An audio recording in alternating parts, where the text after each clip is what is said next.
پیاری بیٹی اسما،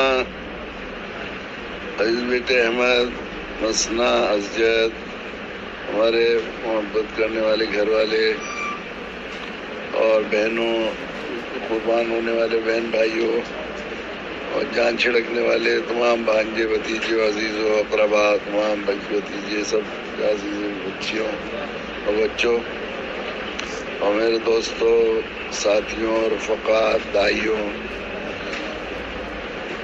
ہمارے طلباء، ہمارے اساتذہ، حضرت مولانا کے سلسلے میں شامل ہونے والے منتسبین، مریدین، متعلقین، محبین، السلام علیکم ورحمۃ اللہ وبرکاتہ۔ کئی روایت میں، حدیثوں میں یہ بات آئی ہے کہ بڑا گناہ گار ہے وہ شخص، تقریباً یہ مفہوم، بڑا گناہ گار ہے وہ شخص جس نے 3 دن اس طرح گزارے اس نے اپنے وارثوں کے لیے کوئی وصیت نہیں چھوڑی۔ تو یہ اس حکم کی وجہ سے ہر مسلمان کو کچھ نہ کچھ اپنے گھر والوں، اپنے عزیزوں کے لیے کوئی نصیحت، کوئی ایسی نصیحت جو وصیت سمجھی جائے وہ کہہ کے چھوڑنے چاہیے۔ اس حکم کی تعمیل میں بہت دنوں سے میرے دل میں یہ بات آ رہی تھی کہ میں اپنے تعلق اور محبت کرنے والے گھر والوں سے اپنی خواہش کا اظہار بھی کروں، اپنی چاہت کا، اپنے ارمانوں کا، اپنی تمناؤں کا بھی اظہار کروں، اور یہ بھی ہو جائے کہ یہ بھی ہو جائے، فرمان کی تکمیل بھی ہو جائے۔ تو اس لیے آج کا دن میں نے تاخرات بھی ہے اور جمعے کی رات بھی ہے اور ہم لوگ اعتکاف میں بھی ہیں، تو میں نے سوچا رمضان کا مہینہ ہے، اس میں اثر بھی زیادہ ہوگا اور بات بھی ذرا ایسی نکلے گی، تو اس خیال سے آج کا دن کا انتخاب کیا ہے۔ تو سب سے پہلی بات تو یہ ہے، اوصیکم بنفسی، اولم بنفسی، اوصیکم نفسی بتقوی اللہ۔ میں پہلے اپنے آپ کو، پھر آپ سب کو تقوی کی، اللہ سے پرہیزگاری کی، اللہ سے تقوی کی۔ ہمارے حضرت والا حضرت نور اللہ مرقدہ فرمایا کرتے تھے کسی ایک زبان کا دوسری زبان کے الفاظ میں ترجمہ نہیں کیا جا سکتا۔ تقوی کا مفہوم سے اگر وہ کیا جاتا ہے لاج رکھو، باس و لحاظ کرو اللہ سے، تعلق ہے اللہ سے، بندگی کا، بندہ ہونے کا، یہ ہے اصل میں۔ تو تقوی کی وصیت کرتے ہیں، متقی پرہیزگاری کی اور اللہ کی کتاب کو مضبوطی سے پکڑنے کی اور جناب رسول اللہ صلی اللہ علیہ وسلم کی سنت پر عمل کرنے کی وصیت کرتا ہوں میں اپنے آپ کو سب سے پہلے، اور پھر آپ سب کو اس کی کرے۔ اور تقویٰ جو ہے وہ ایک ایسی صفت ہے جس کے بغیر آدمی، یہ کوالیفیکیشن ہے جنت میں جانے کی۔ ہر جگہ جانے کا ایک وہ ہوتا ہے نا، ویزا کی کوالیفیکیشن ہوتی ہے کہ یہ تقویٰ جو ہے کوالیفیکیشن جنت میں جانے کی، جنت میں جانے کے لیے تقوی کی ڈگری ہونا ضروری ہے، اس لیے پرہیزگاری کی۔ اور پرہیزگاری میں کچھ کرنے سے زیادہ کچھ چھوڑنے پر ہوتا ہے، حرام کاموں سے، خصوصاً ہر طرح کے حرام اور مشتبہ سے بچنے کو، احتیاط سے زندگی گزارنے کو تقویٰ کہتے ہیں۔ ہر حرام سے بچنے کی وصیت اور نصیحت اور درخواست کرتا ہوں میں کہ ہم لوگ حرام سے بچیں، سب آخری درجے میں کوشش کریں، اور خصوصاً مال حرام سے، اس لیے کہ وہ انجن کی آئل کی طرح ہے، اگر وہ آئل گندا ہوگا تو پورا دل اور دماغ اور وجود، جذبات، فکر، سب چیزیں سڑ جاتی ہیں، اور اس سے جو ہے حرام مال سے ہمیں بچنا چاہیے ضرور۔ اس کی کوشش کرنی ہے بہت ہی احتیاط سے کہ ہم لوگ 100% پاکیزہ اور حلال رزق استعمال کریں، پہننے میں، اوڑھنے میں، خرچ میں، سب چیزوں میں حرام کی وہ کریں۔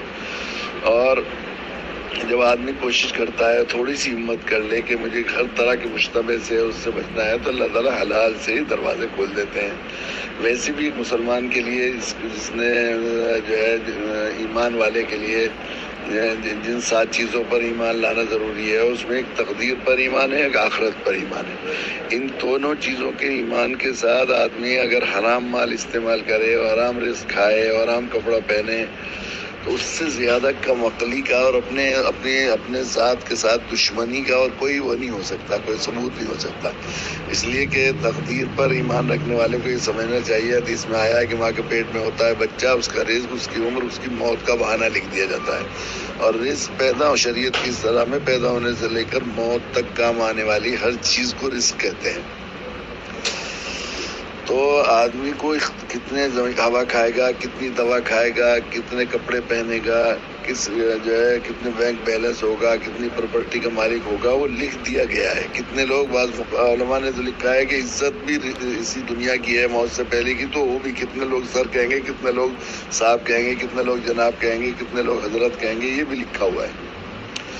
آدمی کو اس کا اختیار ہی نہیں ہے کہ اسے کم کر لے زیادہ کرے. بھائی اتنا اختیار ہے کہ اس کو حلال کر لے، حرام کر لے. اگر اسے حلال نہیں کریں گے، حلال طریقے سے احتیاط کے ساتھ نہیں کمائیں گے تو حرام لے لیں گے. حرام سے بچیں گے تو پھر اللہ تعالیٰ اتنے ہی وہی دیں گے. حلال ایک پیسہ پڑ نہیں سکتا آدمی کو، اور اس کو اسی کا حکم ہے کہ ہم لوگ حرام سے بچ کر حلال کی طرف کریں. دوسری بات یہ ہے کہ جو حرام کھائیں گے ہم لوگ یہاں سے، تو آخرت میں اس کا عذاب.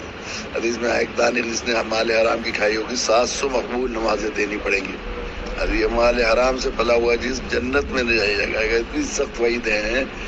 حدیث میں ہے کہ ایک لقمہ مال حرام کا کھایا ہوا 40 دن کی نمازیں. کوئی اتنی بڑی پینلٹی لگے گی اس میں جو ہے کالے دھن کی وجہ سے کہ جو ہے اس کے 40 دن کی کمائی ختم کر دی، سیز کر دی جائے گی. یعنی سر نمازی نہیں، کوئی عبادت قبول نہیں ہوگی. کتنی بڑی بات ہے.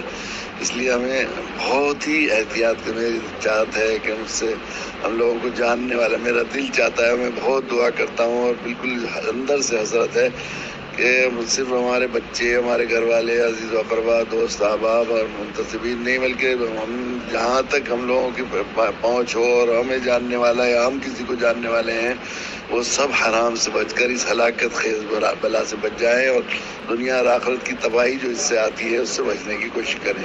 پہلی درخواست ہے، 3-4 درخواستیں مجھے کرنی ہے. اس میں ایک یہ ہے کہ سب سے پہلے ہمیں حرام سے آخری درجے میں ہر طرح کے حرام سے بچنا ہے، لیکن خصوصاً مال حرام سے بچیں گے تو انشاءاللہ اور حرام اور گناہوں سے بچیں گے. اور پھر انہیں ایک کلوا من طیبات وعملوا صالحا، اگر طیب مال کھائیں گے تو پھر انشاءاللہ نیک عمل ہوں گے. اور برا مال کھائیں گے، گندا مال کھائیں گے تو وہ گناہ کی طرف راغب کرے گا.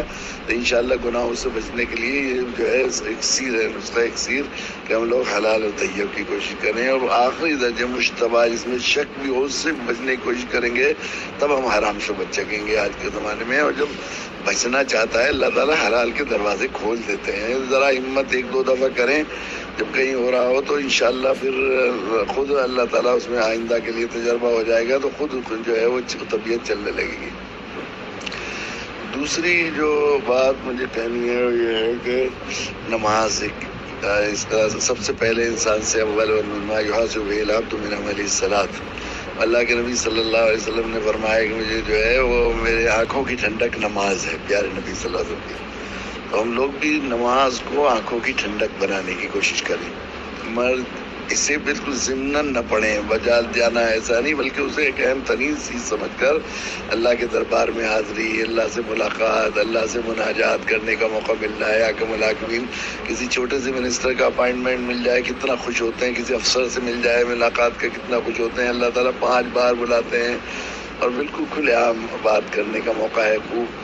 تو ہمیں اسے اسی درجہ سمجھنا چاہیے. دربار مسجدوں میں کوشش یہ نہیں کہ صاحب ہم لوگ چھوٹا بڑا دین کا کام کرتے ہیں، کچھ کرتے ہیں، سفر کے اس سے جو ہے ہم لوگ نماز کو 2 درجے پہ رکھ دیتے ہیں، آگے پیچھے پڑھتے ہیں، بالکل برائے نام پڑھتے ہیں، جلدی کر لیتے ہیں. یہ نہیں ہونا چاہیے، بلکہ یہ اللہ کے نبی صلی اللہ علیہ وسلم بڑا نہ کوئی دائی ہے، نہ دین کا کم کرنے والا، نہ انسانیت کی خدمت کرنے والا. آپ صلی اللہ علیہ وسلم ہی نماز کا اتنا اہتمام فرماتے تھے اور کوشش مسجد میں نماز پڑھتے تھے. حتیٰ کہ آپ جانتے ہیں مرض الموت میں پاؤں ٹھیک نہیں رہے تھے تو آپ کو لوگوں کو، صحابہ کو مسجد میں لا کر کھڑا کر دیا جاتا تھا. اور جب تک نماز آنکھوں کی ٹھنڈک جب تک نہیں بنے گی، مسجد میں دل اٹکے، مسجد میں دل اٹکے گا جب آپ مسجد میں جا کر رہیں گے، رکیں گے اور اللہ سے راز و نیاز کریں گے، وہاں بیٹھ کر اللہ سے باتیں کریں گے. ہم لوگ ایسے ہی جو ہے بہنیں، بچیاں، ہماری گھر والے، خواتین بھی ذرا اہتمام کے ساتھ وضو کر کے، نیت صحیح کر کے کہ ہم اللہ کے لیے وضو کر رہے ہیں، اور پھر بہت ہی جو شرعی سنت کا طریقہ ہے اس کا جان کر اللہ کے لیے جب کریں گے تو جس طرح اللہ کو پسند ہے اس طرح پڑھیں گے، تو اس طرح پڑھنے کے لیے ہمیں ظاہر سنت طریقہ، اس کا ہر چیز کی سنتیں، کھڑے ہونے کی، قیام کی، قرات کی، سجدے کی، ساری سنتیں، نماز کی، وضو کی، دعا کی، ہر چیز کی سنتوں پر عمل کریں گے ہم لوگ. تو پھر انشاءاللہ نماز کی. اور نماز آنکھوں کی ٹھنڈک بننے کے لیے ہمیں یہ جو رات کی نماز ہے، تہجد کی نماز، میری خواہش ہے، میری چاہت ہے، میرا ارمان ہے، میری درخواست ہے، میرا بس چلے تو میں ایک چھوٹے سے چھوٹی بچی اور بڑے سے بڑے گھر کے لوگ اور اپنے تمام تعلق والے دوستوں مریدوں کے پاؤں پڑھ کر ان سے میں عہد لوں کہ تہجد کی پابندی کریں گے. جب تک تہجد کی پابندی نہیں ہوتی اور وہاں وہ تہجد بھی ذرا اطمینان کی تہجد، بھاگ دوڑ کی 2 رکعت تہجد نہیں، 4 رکعت تہجد نہیں، بلکہ 8 رکعت اللہ کے نبی صلی اللہ علیہ وسلم پڑھتے تھے اور طویل نماز پڑھتے تھے، تھوڑی دیر سجدے میں، تھوڑی دیر اس کے ساتھ دعا کا اہتمام کرتے تھے. جب وہ ہوگا تو بھی نماز آنکھوں کی ٹھنڈک بنے گی. ہمارے بچپن میں ہمارے گاؤں میں پکا نمازی اس کو کہا جاتا تھا. عورتیں بھی کہتی تھی پکی نمازن ہے، 8 وقت کی نماز پڑھتی ہے.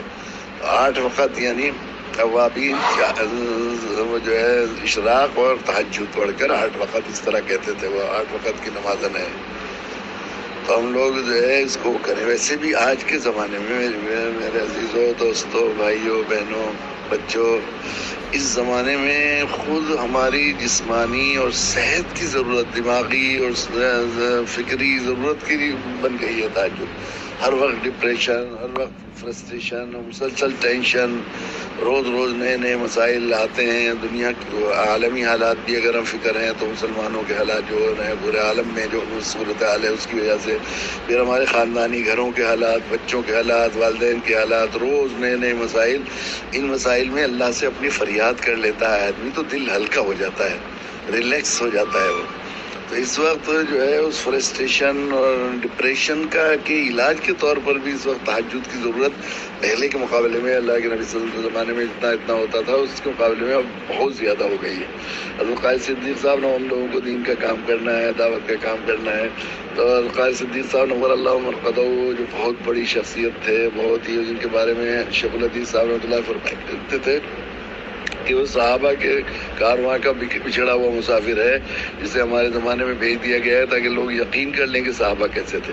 وہ یہ فرمایا کرتے تھے کہ مجھے پہلی سمجھ میں نہیں آتی، اس کو بھیجنے کے لیے کسی بوجھ بجکڑ کی ضرورت ہے کہ ایک آدمی دین کی خدمت اور دین کا کام بھی کرنا چاہے اور تہجد کی پابندی نہ کرے، اسے تہجد کا رسیہ نہ ہو. یہ فرماتے تھے. بلکہ رسیہ کا مطلب یہ ہے کہ جس طرح شرابی کو شراب میں مزہ آتا ہے، ہر چیز کو، اس طرح آدمی کو، دین کی کام کرنے والے کو تہجد میں مزہ آنا چاہیے. تو میری خواہش یہ ہے کہ میں کسی طرح آپ سے عہد لوں، آپ سے وہ کروں کہ وہ تہجد کی پابندی کریں گے. اور تہجد ایسی نہیں، طویل تہجد، دعا کے ساتھ، اللہ کے ساتھ، مناجات کے ساتھ خوب اپنا دل ہلکا کر لیں. روزانہ کی کیفیت جو بھی ہے، اللہ مجھے یہ پریشانی، یہ تھک گیا ہوں میں، یہ ہو گیا، چھوٹے سے چھوٹی بات سب اپنے اللہ سے کہیں. دوسری درخواست یہ ہے. تیسری ایک درخواست یہ ہے کہ ہم لوگ اس کی کوشش کریں. میرا دل چاہتا ہے کہ میرے جاننے والے، تمام تعلق والے، محبت کرنے والے دوست، طلبا، اساتذہ اپنے ہاتھ کو، اللہ کے نبی سے فرمایا الید العلیٰ خیر من ید السفلیٰ، اوپر والا ہاتھ نیچے ہاتھ والے ہاتھ سے بہتر ہے. ہم جب دیکھتے ہیں قرآن کو بھی دیکھتے ہیں، پڑھتے ہیں، اللہ کے نبی صلی اللہ علیہ وسلم کی حیات کو بھی پڑھتے ہیں. اللہ کے نبی صلی اللہ علیہ وسلم چاہتے تھے کہ ہمارے امتی ہمیشہ اوپر والا ہاتھ رکھیں، اپنا بنائے، اوپر دینے والے بنے، سخی. اور سخی ہونے کے لیے بالکل زیادہ ہونے کی ضرورت نہیں ہے کہ مالدار ہو، یہ ہو. اللہ کے نبی صلی اللہ علیہ وسلم فرمایا خیر غنا غنا النفس، مالداری اندر کی ہوتی ہے. اور جب تنگی ہو، پریشانی میں آدمی دوسرے کو دیتا ہے اور کسی کی طرف لینے کی نگاہ نہیں کرتا ہمیشہ، تو پھر اللہ تعالیٰ اس کے راستے کھول دیتے ہیں. یہ مالدار بننے کا اور احساس بننے کا کہ آپ ہمیشہ دوسروں کے کام آئیں، اس سے بہتر کوئی طریقہ نہیں کہ آپ جو ہے وہ کرنا شروع کر دیں. دینے والے بن جائیں، دینے کی کوشش کریں. جو بھی ہے آپ کچھ، اور کچھ نہیں تو آپ کچھ. سخاوت تو بہت سی طرح کی ہو سکتی ہے. جی ٹھیک ہے. تو میں چاہتا ہوں کہ وہ ہمیشہ کہیں بھی وہ لینے والے نہ بنے. ہمیشہ کوشش کریں کہ ہم خرچ خوب کریں، عزیزوں پر، رشتہ داروں پر، گھر والوں پر، تعلق والوں پر. اور وہ کوشش کریں کہ ہم کسی سائل کو واپس نہیں لوٹائیں گے.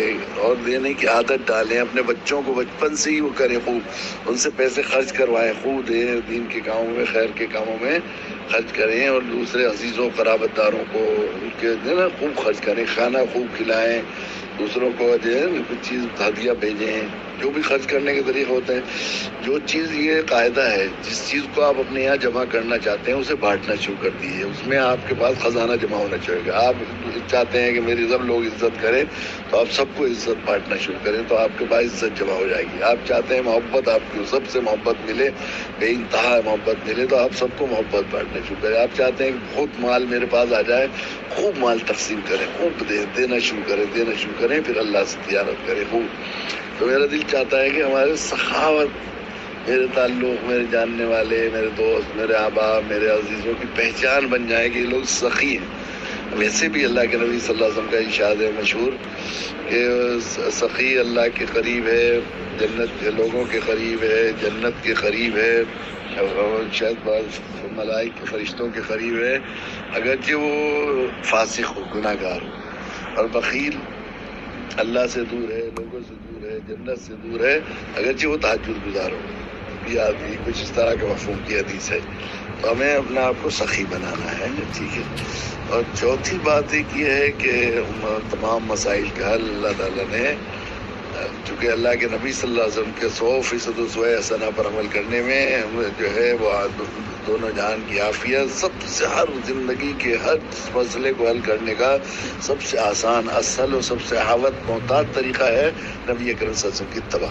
اور نبی اکرم صلی اللہ علیہ وسلم کی اتباع دعوت کے بغیر ممکن ہی نہیں ہے. اللہ کے نبی صلی اللہ علیہ وسلم کے جب تک غم کو غم نہیں بنائیں گے، اور اس وقت کے سارے مسائل کا حل، پورے عالمی مسائل کا حل دعوت ہے. تو اب یہ کہنا کہ حالات سازگار نہیں ہیں، یہ تو غلط ہے. حالات بہت سازگار ہیں، اور یہ دعوت ہی اگر یہ بھی کہ یہ بالکل سازگار نہیں ہے، ابھی اس وقت دعوت کا کام نہیں کرنا چاہیے، تو بالکل ایسا ہے جیسے یہ کہا جائے کہ ذرا مرض کم ہو جائے گا تب دوا دیں گے. جب علاج یہی ہے تو پھر کب دیں گے؟ اس کے لیے ہم لوگ اپنے اس کی کوشش کریں کہ ہمارا کچھ نہ کچھ حصہ ضرور دعوت ہو. ہمیں جو ہے ہماری زندگی کی پہچان اور شناخت دعوت بن جائے. یہ 4 چیزیں ہیں جن کی درخواست ہے. پہلے تقویٰ، اس میں حرام سے بچنا، خصوصاً حرام مال سے، اور اس میں حلال کی دعا کرنی ہے. دوسرے نمازوں کا اہتمام، اور اس میں تہجد کے وقت اللہ کے سامنے اپنا ٹکڑا رو کر اپنا دل ہلکا کرنے کی عادت ڈالیے، اور اس کا تمام انتظام کیجیے، ضرور پابندی اس پر کریں. اور تیسری یہ جو ہے وہ یہ کہ ہمیشہ اپنے ہاتھ کو دینے والا بنائے، خوب بانٹے، خوب تقسیم کریں. پھر دیکھیں کیسے اللہ تعالیٰ خزانے بنا دے گا، اور کتنا اللہ تعالیٰ دونوں جہان کے، دنیا اور آخرت کے خزانے آپ کو عطا فرمائے گا. دنیا میں جو ملے گا، آخرت میں جو ملے گا وہ تو بہت ہی ملے گا. اور چوتھی بات یہ کہ ہمارے خاندان تعلق والے محبت، اللہ کا شکر ہے اللہ تعالیٰ نے ہم جیسے گئے گزروں کو دعوت سے جوڑ دیا ہے، اور دعوت ہماری شناخت سی بن گئی ہے. تو ہر آدمی یہ امید بھی کرتا ہے کہ ہمارے تعلق ہے کہ جس سے کلیم سے تعلق والے، تو ظاہر ہے کہ دعوت کے لیے وہ ضرور ہوں گے، اور وہ اسی طرح لوگوں سے وہ سمجھتے ہیں. تو ہم لوگ اس کی لاج رکھے ہیں. اللہ تعالیٰ ہمیں آپ کو ایمان پر سلامت جب تک رکھے، ایمان پر رکھے جو دنیا سے بھیجے اللہ تعالیٰ ایمان کے ساتھ. اور اللہ کے نبی صلی اللہ علیہ وسلم کے قدموں میں ہم لوگ سرخ روئی کے ساتھ حاضر ہوں کہ پیارے نبی صلی اللہ علیہ وسلم ہم لوگ جس درد کو اور چھوڑ کر آئے تھے اس کو پہچان بنا کر دنیا سے گئے ہیں. وآخر دعوانا الحمدللہ رب العالمین. اللهم من أحييته منا فحي الإسلام، ومن توفيته منا فتوفه على الإيمان. سبحان ربك رب العزة عما يصفون، وسلام على المرسلين، والحمد لله رب العالمين. اس نصیحت وصیت کو اپنے تعلق والوں جن کے بارے میں معلوم ہو کہ مجھے جانتے ہیں، ہم لوگوں کو جانتے ہیں اور تعلق رکھتے ہیں، ان تک بھیجنے کی کوشش بھی کریں، تو اسے پھیلانے کی کوشش کریں. السلام علیکم ورحمۃ اللہ.